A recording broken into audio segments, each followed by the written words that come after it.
are so many people here from so many walks of life and so many different parts of the state and all over the place. There's folks indigenous to this land here, there's elders, there's babies, there's children, there's child care providers who will be... Hello, this is Maeve from 350 Vermont. And I want to start by saying that you all know, you and I know, that the commitment to this movement is not coming out to one march or one rally. Am I right? We all know that we have to hold our political leaders accountable. Am I right? So that's why we're here today. We're coming back again and again because we are holding Governor Champlain accountable. He has supported the fracked gas pipeline. Somehow that doesn't fit with his rhetoric around climate change. Am I right? We are also calling for a ban on fossil fuel infrastructure. This marks the end of the fossil fuel era. Am I right?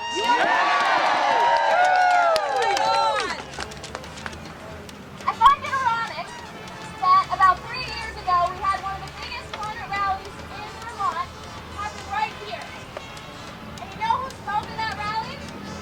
Governor Champlain. He said it's high time to get off of fossil fuels. He said no more business as usual. What have we done? Business as usual. Excuse my French. He has failed to live up to his promises on climate change. And we're here to tell him as much today.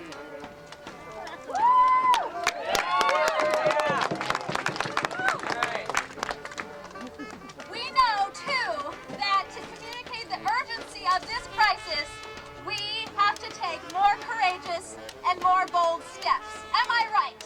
And I know there are a lot of people here today that are willing to take that step, that have not taken that step before, and I want to give a big round of applause to those people right now.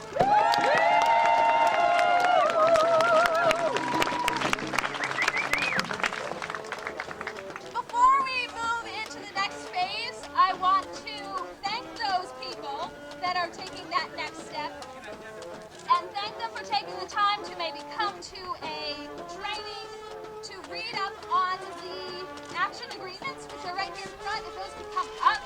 If you haven't read them and you'd like to participate today, we really encourage you to do that because we all come together in a sentiment that we are committed to nonviolence, we are committed to dignity, we're committed to our own accountability and respect. I want to tell you now, if you choose to participate in this action and enter the building, you may be risking arrest. We'd like to invite you to come in. There will likely be a dispersal order, but we can't guarantee that. Again, hence the accountability. I invite all of you who are going to join me in the sit-in to move toward the band, and they will be starting us off with a march. And remember, folks, power concedes nothing without a demand. It never did, and it never will. Frederick Douglass.